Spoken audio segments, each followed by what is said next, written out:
parler, alors que j'étais programmée en dernière matinée. Je vais vous faire la toux chronique chez l'enfant. Quelles sont les recommandations? Alors, la toux en elle-même, qu'elle soit chronique ou aiguë, c'est un motif de consultation qui est relativement fréquent en consultation pédiatrique. Dans une enquête sur 7251 familles menée par Bisgard en 2007, certes, c'est une enquête ancienne, mais tout de même, elle est informative. Donc, sur ces 251 familles ayant des enfants de 1 à 5 ans, 85% des consultations étaient pour un motif d'asthme, y compris pour la toux. Et 67% ont reçu un traitement pour la toux. 35% des enfants reviennent plus de 3 fois dans les 6 mois pour une consultation à cause de la toux. Donc, la liste des causes est très large. Et le diagnostic, des fois, paraît évident et des fois, c'est plus difficile à saisir. Et on est obligé, à ce moment-là, de mettre en place un traitement non spécifique qui peut marcher comme il peut ne pas marcher. Ce qui fait qu'on est confronté à des parents qui sont souvent inquiets, qui vont de médecin en médecin, parce que leur objectif essentiel, c'est d'arrêter cette toux. Alors que le médecin, son objectif est de trouver une cause. Donc, vous comprenez que le contact entre parents et médecins concernant le symptôme toux est parfois très difficile. Maintenant, la toux en elle-même, c'est un phénomène réflexe, somme toute, naturel, qui est là pour protéger les voies aériennes. Et tousser, même de façon répétée, n'est pas forcément grave. Surtout que la toux peut succéder à une infection respiratoire. Elle est considérée comme, entre guillemets, je dirais, normale. Mais est-ce qu'il peut y avoir une toux normale? Voilà toute la question. Maintenant, on parle de chronicité entre 3 et 12 semaines, quand la toux dure 3 à 12 semaines. Pour les Américains, plus de 4 semaines. Pour les Britanniques, plus de 8 semaines. En fait, maintenant, actuellement, il y a une définition pédiatrique et qui parle de toux chronique à partir de 4 semaines. C'est ce que je vous demande de retenir. Pour l'enfant, il y a un consensus et plus de 4 semaines. En fait, la variabilité de ces définitions, vous les comprenez bien, c'est en rapport avec ce qu'on peut dire comme toux normal, ce que je vous disais tout à l'heure en introduction, c'est-à-dire une toux qui va suivre les infections respiratoires et qui va persister un temps, puis disparaître. Maintenant, les différentes facettes de la toux. La toux peut être un phénomène réflexe, comme je vous disais, qui est là pour défendre les voies respiratoires. Elle peut être due aux virus, aux infections en général. Elle peut être en rapport avec une hyperactivité bronchique. C'est ce qu'on appelle la toux réflexe. Et puis, il y a la toux qui est symptôme de maladie respiratoire, qu'elle soit aiguë ou chronique. Et puis, il y a la toux qui est une maladie, c'est-à-dire la toux elle-même est la maladie. Il n'y a pas de signes cliniques ou radiologiques qui sont évocateurs d'une pathologie. Alors, en fréquence, on voit le grand cercle qui est en fait la toux attendue, la toux habituelle, la toux qui est là pour défendre les voies respiratoires, secondaires aux infections. Et puis, il y a la toux spécifique aux différentes étiologies, qui est beaucoup moins fréquente. Et puis, il y a une forme intermédiaire de toux qui est non spécifique, celle-ci, où on n'arrive pas à attribuer une cause à cette toux. Et c'est tout le problème de cet exposé-là. Alors, un petit mot de physiopathologie. En fait, les structures innervées par le nerf vague qui sont situées au niveau du diaphragme, au niveau des voies respiratoires, au niveau du larynx, vont déclencher la toux quand les récepteurs sont irrités. Les facteurs déclenchants vont être la chaleur, les irritants, la capséine, la bradykine. Donc, ces récepteurs, je voudrais que vous vous fixez un tout petit peu là-dessus. Ce sont des mécanorécepteurs, des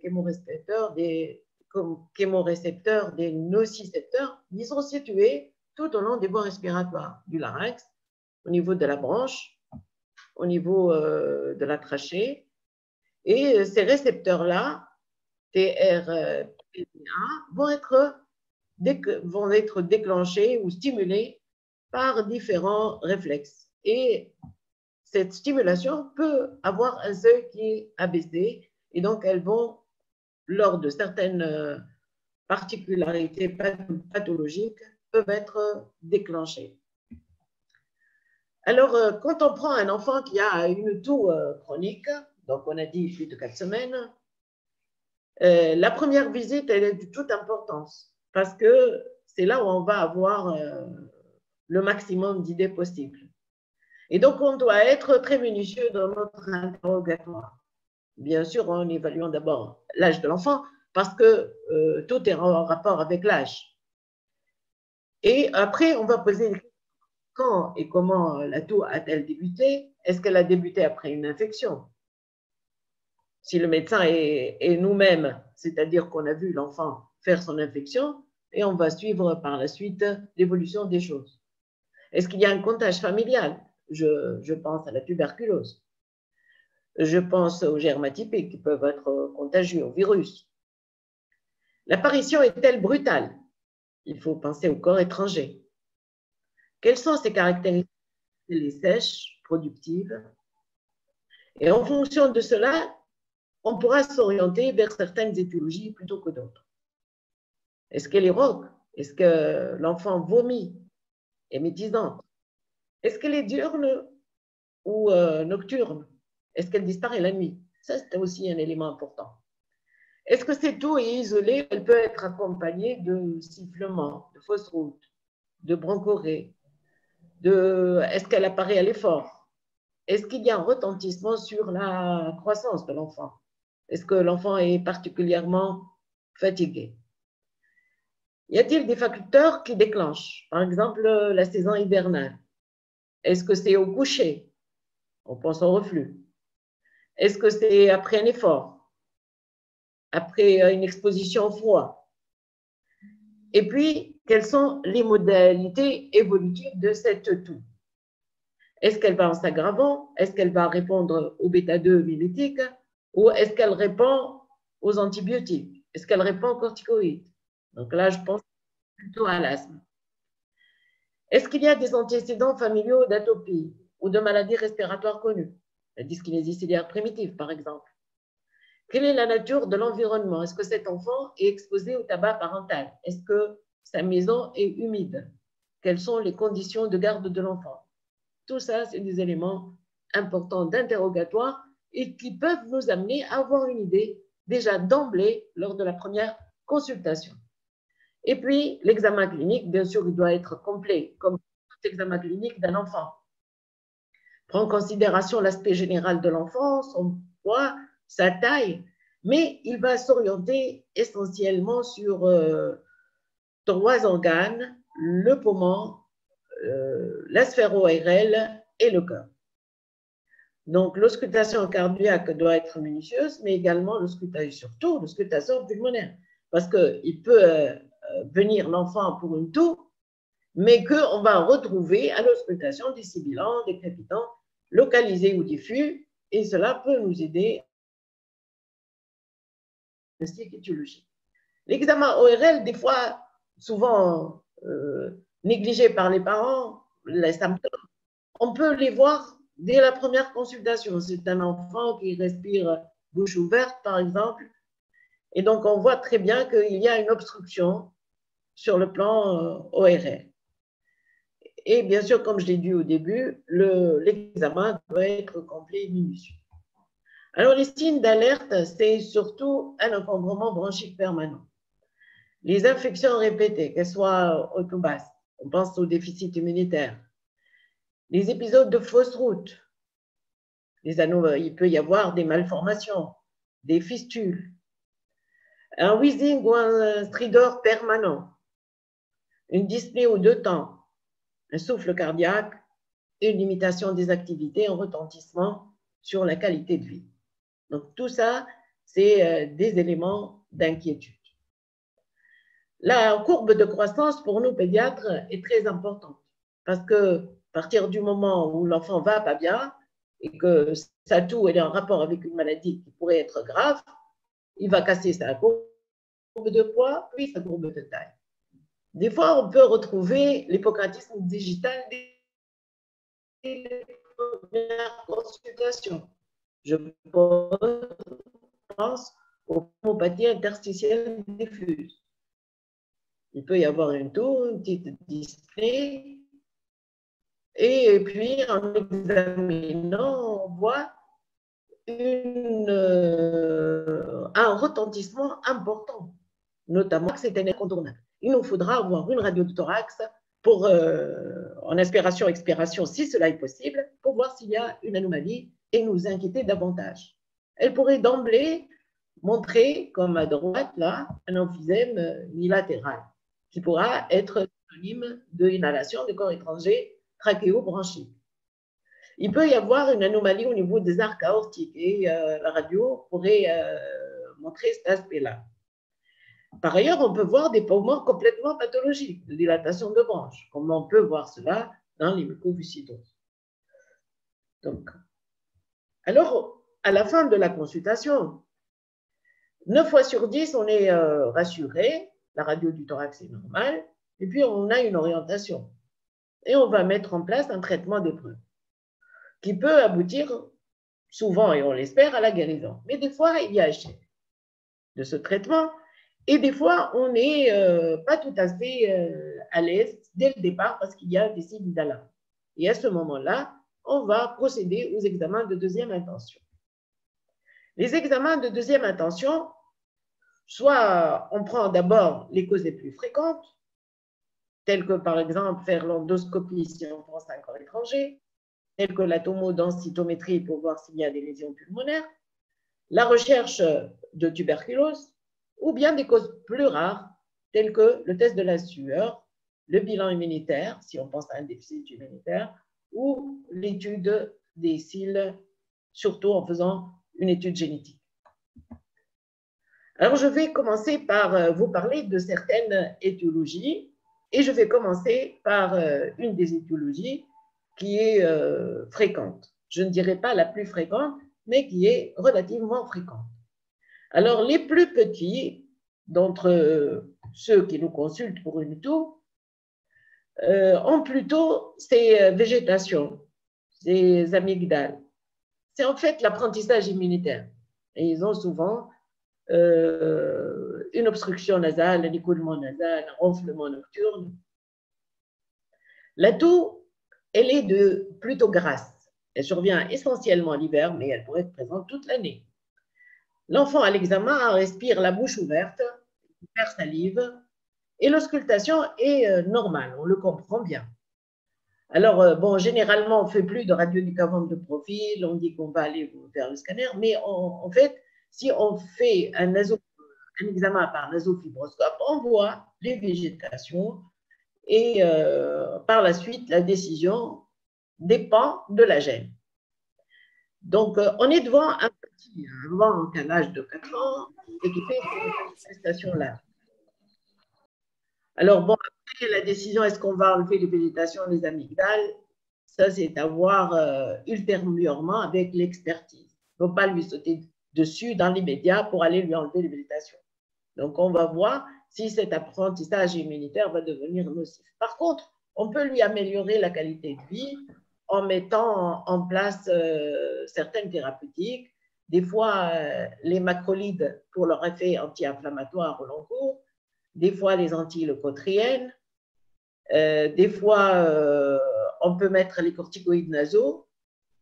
C'est pour justement éviter d'aller tout de suite vers enlever les végétations, d'autant plus que dans les âges qui sont un peu borderline, entre l'infectieux et l'allergique, on ne sait pas exactement comment faire et le temps est notre principal allié. Justement après, je vais vous parler de la rhinite. de type allergique ou non allergique, post-infectieuse. Et aussi, c'est un motif excessivement fréquent et qui peut se révéler justement par une toux.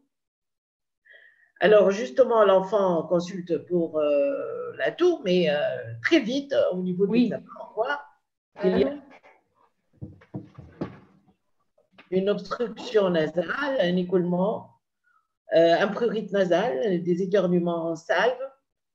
À ce moment-là, on va faire l'interrogatoire pour rechercher l'atopie et on pourra faire également les tests cutanés et le traitement va dépendre de ce qu'on va trouver et on pourra proposer pour améliorer la qualité de vie de l'enfant des antihistaminiques, des corticoïdes par voie nasale ou voire même des antileucotriennes. Et s'il y a une allergie, on peut leur proposer une immunothérapie allergénique. Maintenant, on arrive au chapitre le plus important. C'est la toux qui révèle l'asthme. On parle généralement d'équivalent d'asthme. C'est une toux qui peut être isolée, mais à un moment donné, dans les antécédents, on peut trouver la survenue de sibilants qui ont été constatés par un médecin antérieurement ou bien par la famille elle-même qui dit que l'enfant a tendance à siffler et que cela, le wheezing, est audible même à distance. On va essayer de trouver les stigmates de l'atopie chez l'enfant.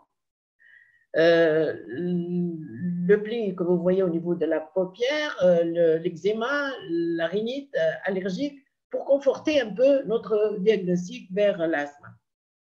Et puis, on pourra faire bien sûr les explorations fonctionnelles respiratoires si l'enfant a plus de 5 ans.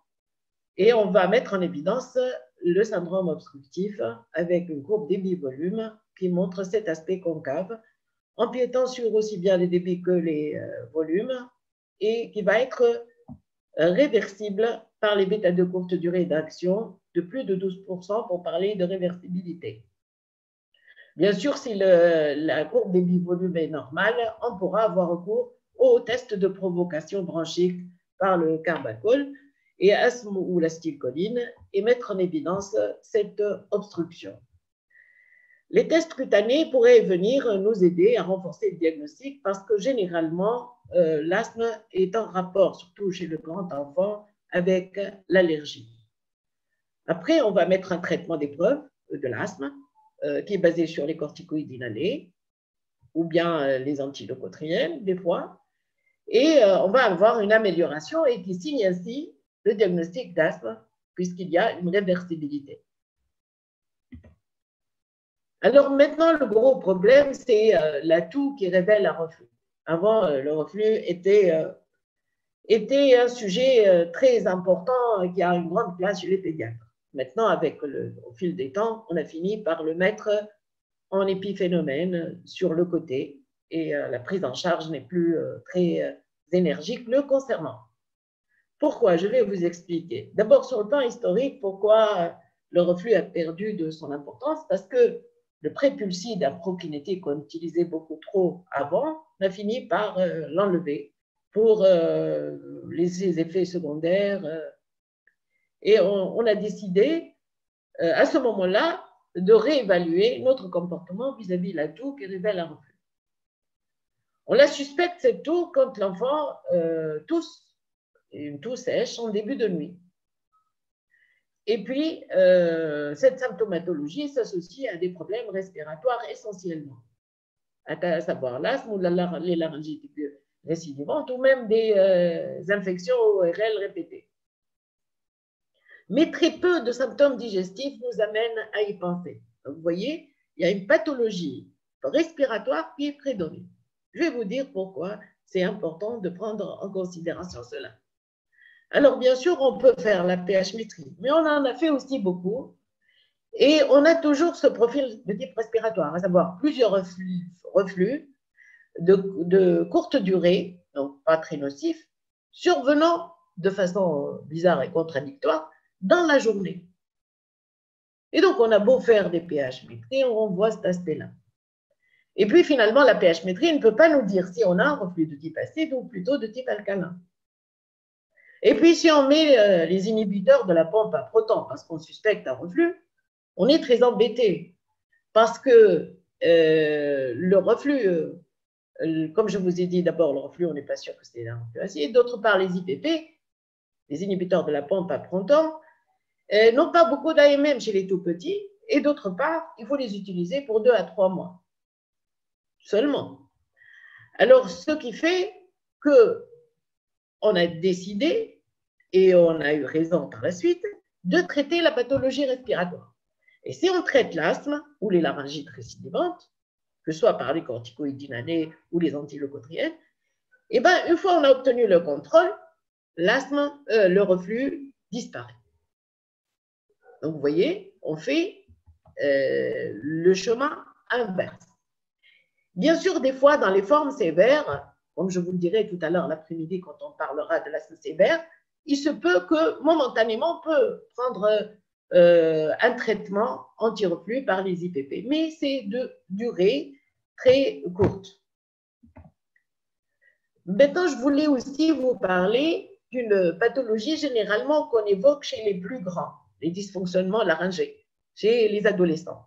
Mais aussi, elle peut toucher les petits, les tout petits, qui vont manifester leur toux par une toux plutôt aboyante de type laryngé, associée à des modifications de la voix, un stridor par exemple. Et ces toux-là peuvent répondre aux antileucotriènes. Donc, je mets un point d'interrogation parce que c'est peut-être pas admis par tout le monde dans les assises scientifiques et dans les publications, mais je vous donne aussi mon expérience personnelle. Et donc, les antileucotriènes dans ces laryngites aiguës récidivantes pourraient être bénéfiques. Maintenant, je vais parler des infections. Je vais commencer par la coqueluche. Elles sont particulières, en tout cas la coqueluche, parce qu'elle peut s'associer à l'asthme. Sa symptomatologie, elle est atypique. Autant, bien sûr, je parle des plus grands enfants, je ne parle pas des nourrissons. Les nourrissons et les tout petits, vous venez peut-être, n'ont pas encore une vaccination bien efficace et ils peuvent faire des formes sévères. Les plus grands vont nous faire une toux qui est peut-être pas tout à fait typique et qui va nous embêter pour sa prise en charge, mais par ailleurs, ils peuvent contaminer les tout petits qui sont au domicile. La confirmation, bien sûr, pour la coqueluche se fait par la PCR, mais vous imaginez que c'est un traitement, c'est un examen qui est coûteux, et donc on se dit que peut-être mettre des macrolides en traitement d'épreuve pourrait être suffisant. Et ça pourrait l'être, mais cependant, si la toux dure de plus de 3 semaines, les macrolides dans la coqueluche n'ont plus beaucoup d'intérêt. Pour ce qui est des mycoplasmes, c'est aussi une infection bien particulière, germatypiques, et qui sont impliqués souvent dans la toux, qui peut, au début de l'infection, qui peut aggraver l'infection et qui peut se pérenniser dans le temps. Les germes atypiques aussi posent problème parce qu'ils ressemblent, je vous rappelle, ils ressemblent beaucoup au virus. Et donc, ils peuvent guérir spontanément. Alors, voilà tout le problème. Est-ce qu'on va faire des PCR pour les mettre en évidence? Parce que si on fait les sérologies, il faut bien attendre 15 jours. Elle aura eu le temps de disparaître, c'est tout. Et puis, les macrolides, avec des résistances dont on parle surtout en Europe. Nous, en Tunisie, on n'a pas beaucoup de résistance aux macrolides, heureusement. Alors, le traitement d'épreuve, oui, tout à fait. Bien sûr, ça pourrait raccourcir l'évolution de la maladie. Mais en efficacité, en grande efficacité, pas tellement, parce que de toute façon, les infections à mycoplasme peuvent guérir spontanément.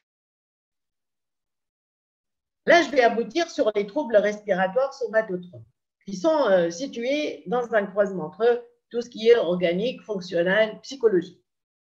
Et ça touche l'adolescent. En fait, c'est des entités que vous avez certainement vues pour les plus âgés d'entre vous en consultation. C'est la toux d'habitude, comme un tic. C'est une petite toux qui est répétitive. Des fois, il y a des soupirs profonds. Et l'enfant l'exprime par le fait qu'il manque d'air. Des fois, il y a dysfonctionnement des cordes vocales, comme je vous ai parlé tout à l'heure, surtout qui rentre dans la toux psychogène. La toux psychogène a tendance à irriter le larynx et là, les enfants font une toux de type laryngée. Et il y a également le syndrome d'hyperventilation qui se voit également chez les enfants un peu plus âgés. Alors, la toux est généralement sèche, elle est stéréotypée, elle est pareille pour chaque enfant. Et de façon paradoxale, l'enfant n'est pas du tout dérangé par cette toux. Elle dérange beaucoup plus les adultes, la famille, à l'école, elle dérange. Mais alors l'enfant vit avec très bien.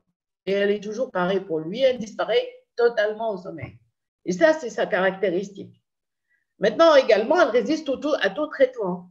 Et à tel point qu'on se dit, bon, comment faire? Est-ce qu'on va faire tous les examens complémentaires parce qu'elle est considérée comme un diagnostic d'élimination ou bien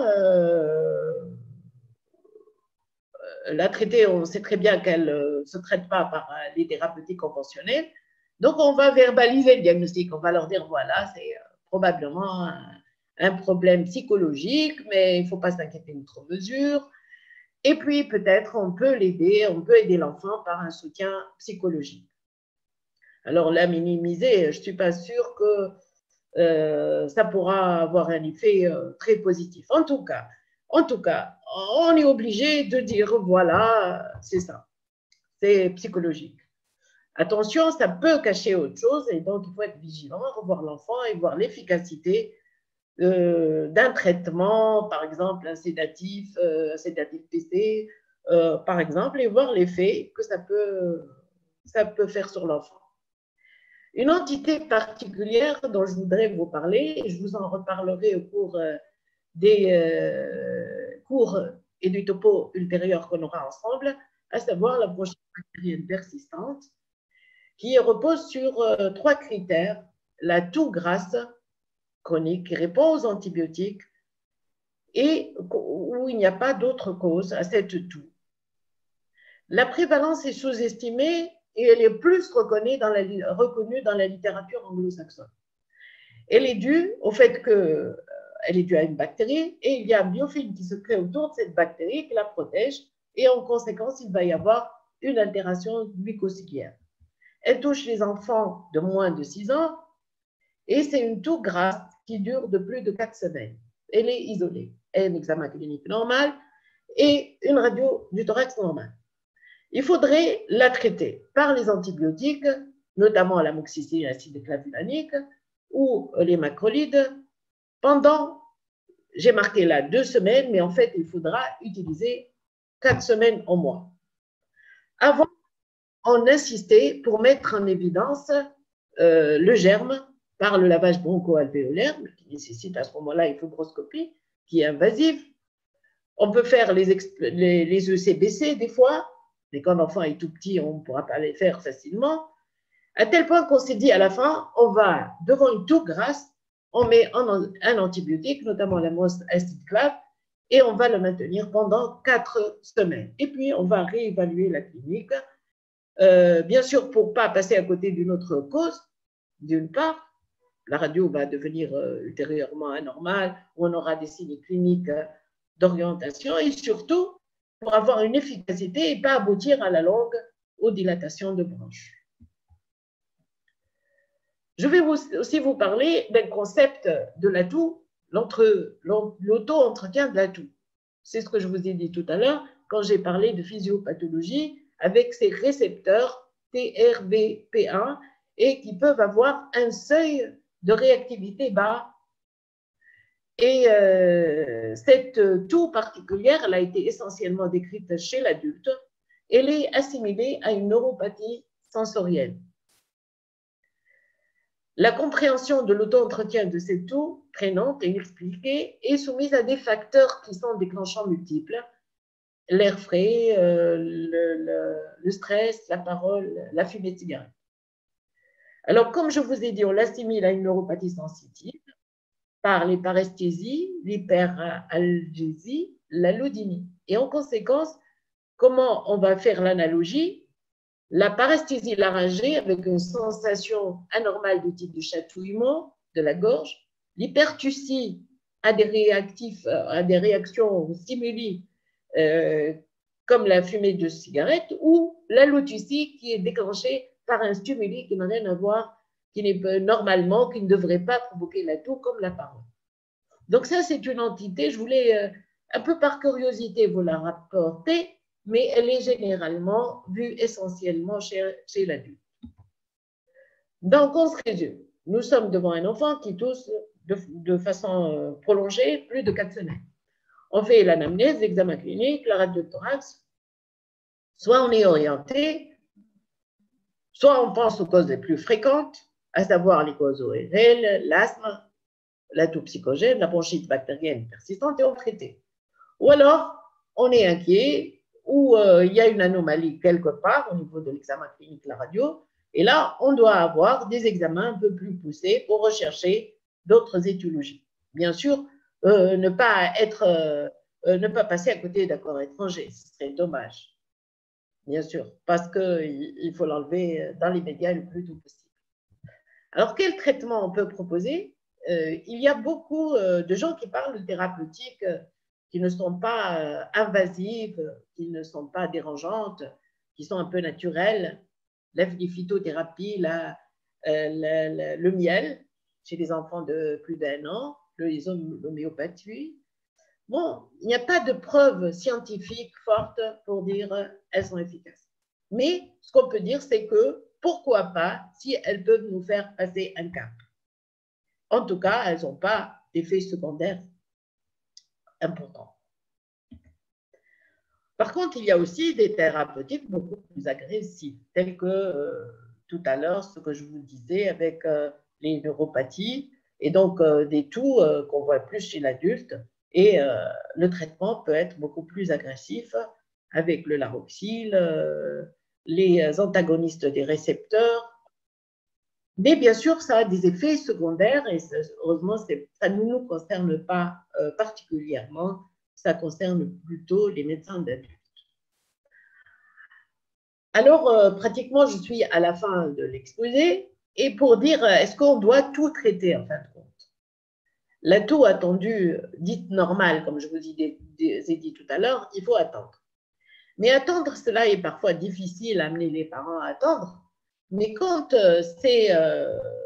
nous sommes le médecin habituel de cette famille, ils peuvent accepter, surtout quand on a suivi l'enfant dès le départ de l'infection, on peut leur dire attendez un tout petit peu, il y a une toux qui peut persister dans le temps après une infection. Alors, le grand problème de cela, c'est qu'ils risquent d'aller de médecin en médecin et aussi que nous-mêmes, nous avons tendance à mettre le premier antibiotique, après le deuxième antibiotique, etc. Donc, il faudrait savoir faire la trêve et dire, voilà, on va attendre. Et puis, il y a la toux spécifique. Là, on est beaucoup plus tranquille, on sait la traiter et on va mettre un traitement visant les différentes étiologies, qu'elles soient ORL ou asthme.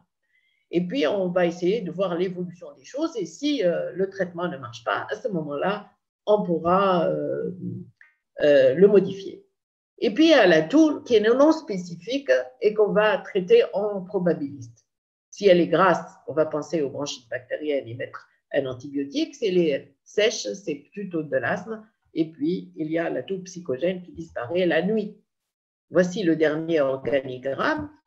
Devant une toux qui dure plus de 4 semaines. Donc là, si un ancien papa qui a été fait en pédiatrie, donc il parlait des définitions de 8 semaines, actuellement, on sait que c'est plus de 4 semaines.